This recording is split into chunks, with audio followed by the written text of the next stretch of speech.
All right, people. If you've been observant, you know we have a special guest today, a very special guest. I've been really looking forward to this.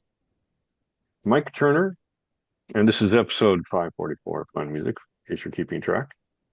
And I'm going to turn it over to Mike right away so he can tell you what he wants to about his music. That's right, people.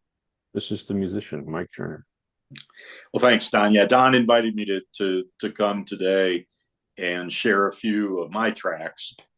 And the common theme of the four tracks that I've got today are that each of them is a collaboration with a poet who started with poetry, and then we worked together to develop that initial poetry into a workable song lyric that would carry a melody that we could carry on into a musical piece. So that's the commonality of these four pieces. I write songs and poems. I'm on the Gulf Coast in the U.S. and I write in a number of genre. And some of these songs, even today, are a little genre challenging to try to pick, what they are.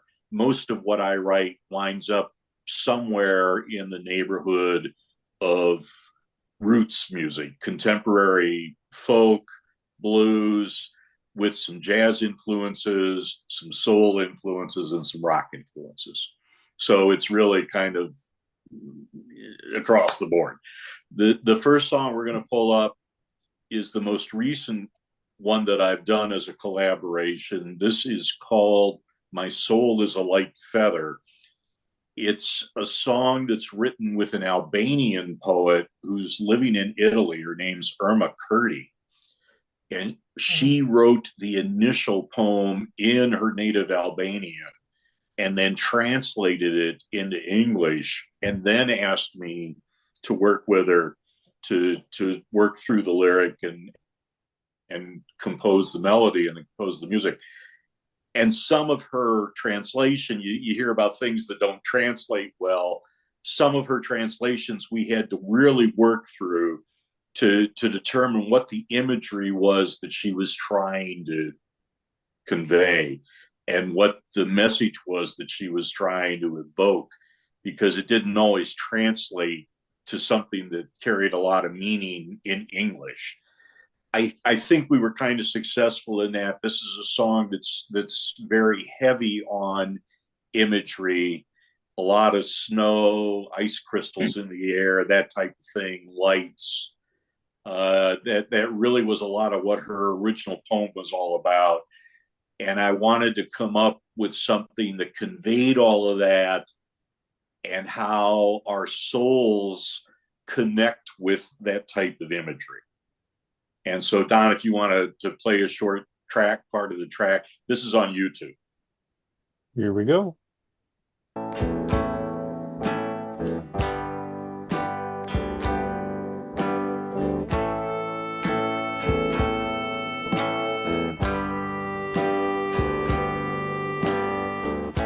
This magical sunset illuminates the snowflakes. Disordered they fall. I'm in love with them all. I stand on the sidewalk outside of my house. No wish to retreat to inside's oppressive heat. My soul is a light feather. My soul is a light feather. Okay, Don, that's probably enough. I usually do 1 minute samples. I'm sorry? I usually do 1 minute, so that was Okay. 1 minute. Okay. That was great. You have a very beautiful voice. Very calming. Well, thank you, because I'm one of those people that can't stand to hear myself sing. No, so, you did a good job. It's very calming. Even hearing you talk, you're just very calm. So I'm just like, you're just, I don't know. It's really, really good. Well, thank you. And I'm really happy to hear you use the word calm, because that's a lot of the way her poem spoke to me. It was a very calming influence and my soul as a feather floating through Oh, the experience and floating through eternity. by the How way, about this next one here? It looks like, I'm oh, following well, you on sorry, Charlie. I'm following you on YouTube, by the way. Oh, Thank you. okay. Now That the next fast. the next track we're going to do, "The Lightning in Your Wind." This again is, as I said, all four of these are going to be kind of poem to song adaptations or conversions, if you will. This of the four was probably the most challenging. The poet that wrote the original poem, Michael Lee Johnson, is a really interesting guy. He was a American who went to Canada to avoid service in the Vietnam War and lived for years as an expatriate up in Canada, and then ultimately moved back to the U.S. And now he's in Chicago. He writes some very experimental free verse poetry. And if you compare free verse poetry to some of the conventions of song and music, it's a tough fit because free verse really stays away from rhyme and it stays away from a lot of meter and repetition. And all of those things are really kind of necessary in a song to carry the melody. Mm-hmm. And so it was a real interesting process to take his original poem, which has a lot to do, the whole concept is he's talking to a lover about how I see the lightning in your wind and the way you affect me and the way I emotionally respond to you. That's what his poem's about. And we wanted to carry that into the musical piece, but we had to find where we could interject some meter that would allow us to have a meaningful melody and some rhyme schemes that would allow us not to use a lot of rhyme, but at the same time to not be so completely without rhyme that the listener gets lost. And so this is what we came up with. And I would say, again, genre wise, it's kind of tough to say what this would be. I would place it somewhere between kind of a folk rock piece, but with some prog rock elements to it. And again, probably some bluesy influences. All right. So if you want to hit the button. Let's hear 1/3 of this song. In your wind.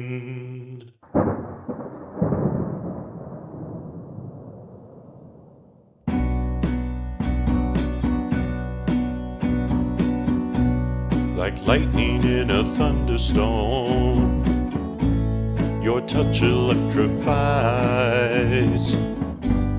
Your greenery growing round my life, unveiled before my eyes.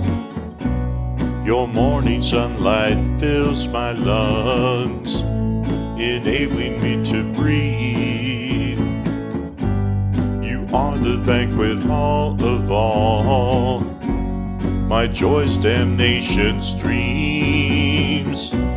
You challenge my false doctrines, actions, decisions, lies, replacing them with godliness, your truth the ultimate prize. Wow. This is another one that's on YouTube, and what's interesting about this, the poet, Michael Johnson, put this YouTube video together. If you hang into the end, he posts up the original poem that it's based on. And so you can actually compare what we came up with to be a lyrical type of approach to what he had originally done as a very freeform type of approach. It from what I gather from the lyrics, it's very abstract and very visual, and it is very experimental from what I gather.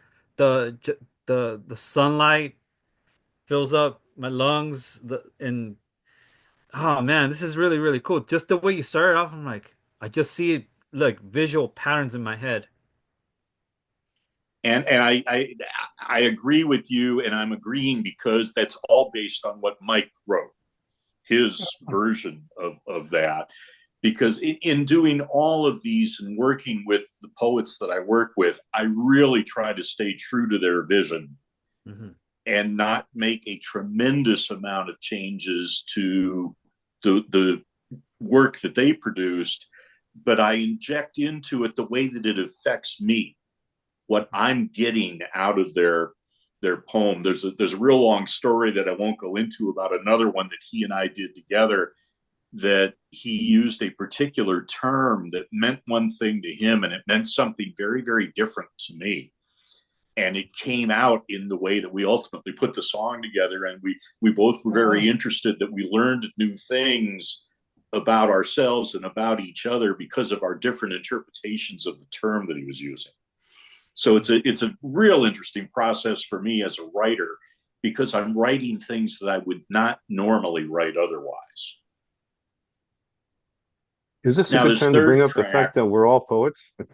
I'm sorry, Don? Charlie, Fred, and I are all poets. We're all poets. We're just planting a seed in your brain. Continue, sir. Well, the next track we're going to talk about, Love is Like War, we'll talk on the last track about an indie record label that I work with. This song came out of that label, but not the normal type of music that they do. The person that I worked with here, the poet and songwriter, his name's Paul Todd. He's in Australia, and he's a flat out rocker. He performs in Australia, writes a lot, and he is just a 4 on the floor rocker. Great guy. And he and I had done a couple of collaborations for this independent record label. And this began as a third collaboration. And Paul's concept was we were writing about opposing war. And Paul's concept was war is like love. And we batted that around for a while. And I finally told him, that comparison does not work for me. War is nothing like love. But I've been in some love relationships that were a lot like war. And that's what led to this song. And so this is Love is Like War. It started with his concept. We moved to the almost mirror image of where his original thought was to come up with this. And it reflects, I wrote the music for this. Paul and I wrote the lyrics together, and I wrote the music, but the music really is reflective of who he is as a performing artist. So it is really a rock number. All right, let's do this.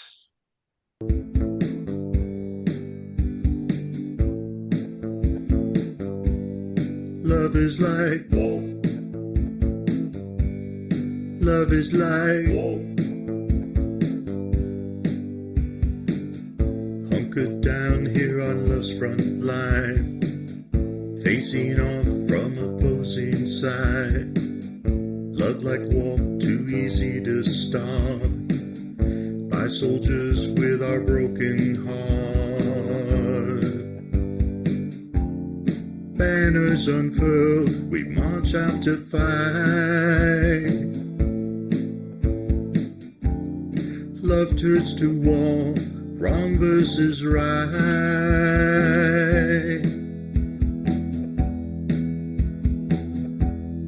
Love is like war, love's like war. Love is like war, love's like war.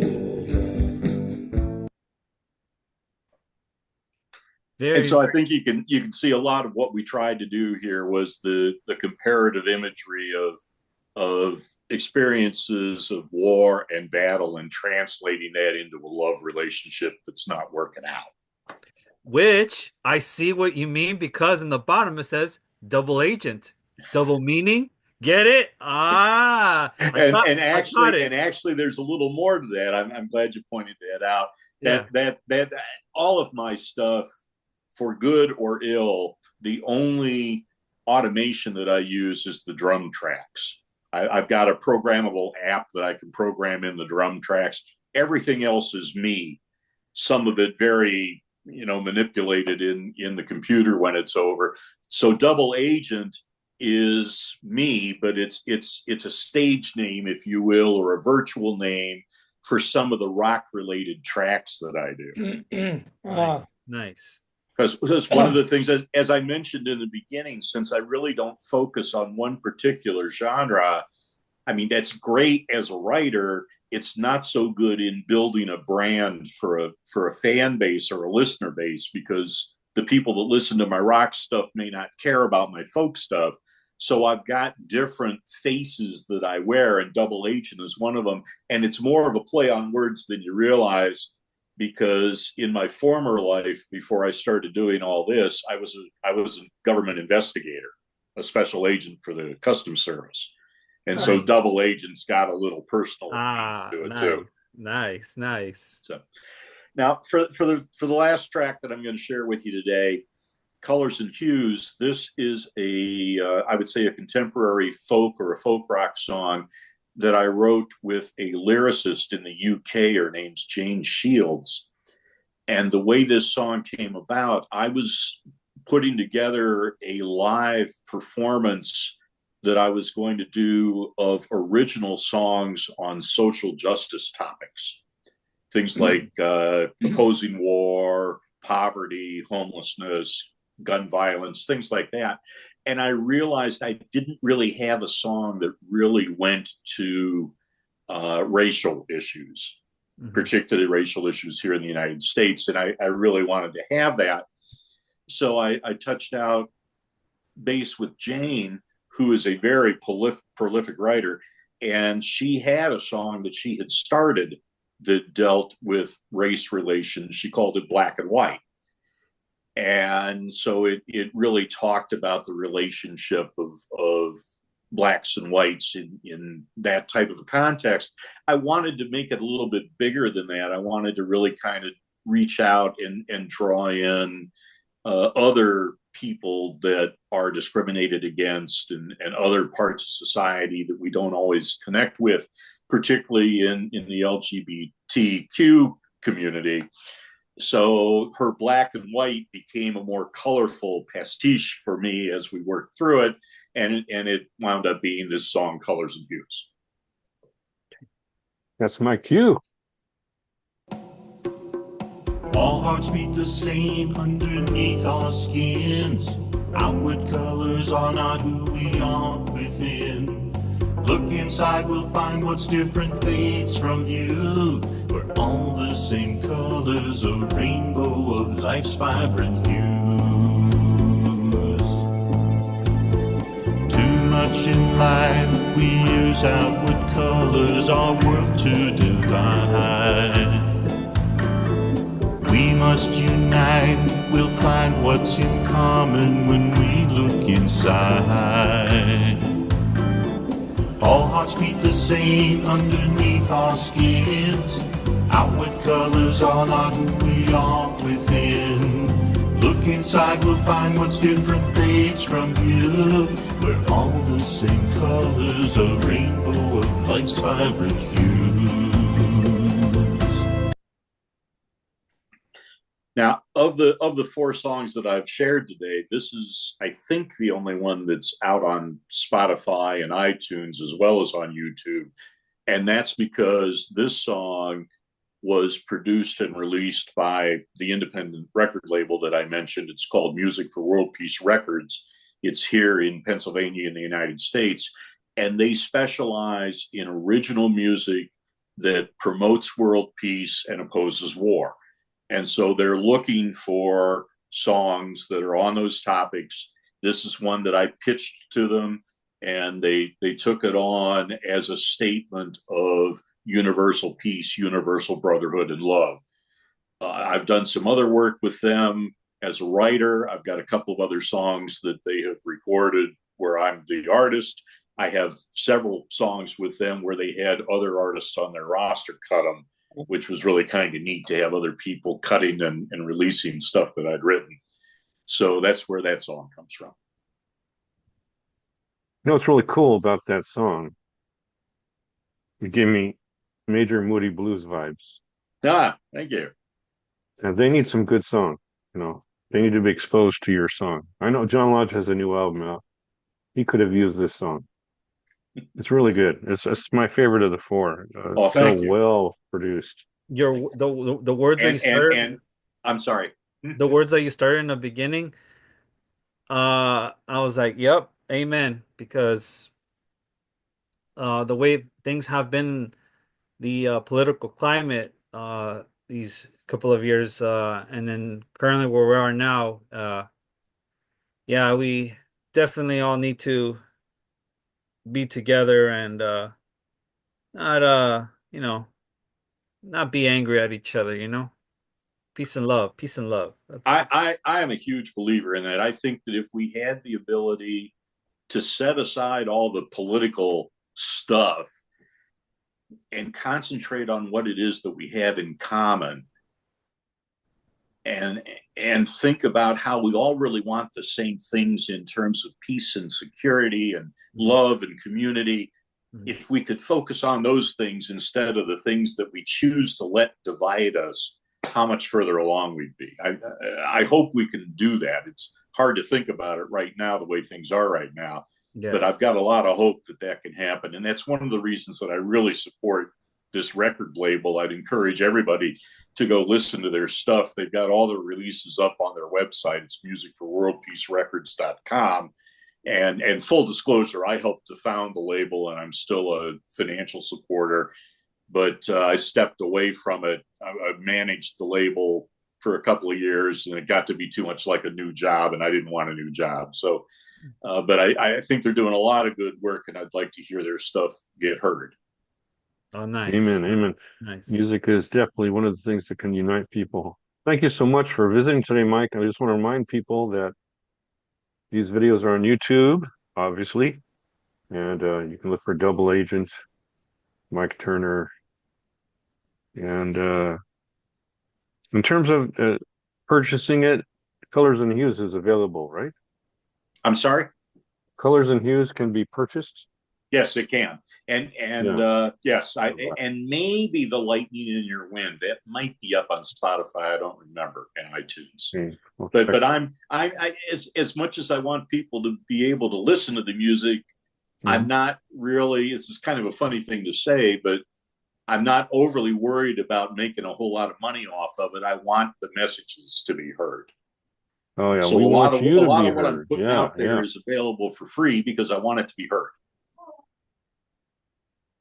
I'm still getting Colors and Hues, man. I love that song. Thank Yeah. you. Really do, Yeah. really do. Same here. Thank you. They're all Same good. here. They're all interesting. They're all so different, like you said. All right, so we better move along. We got one more episode to go. You know what's coming.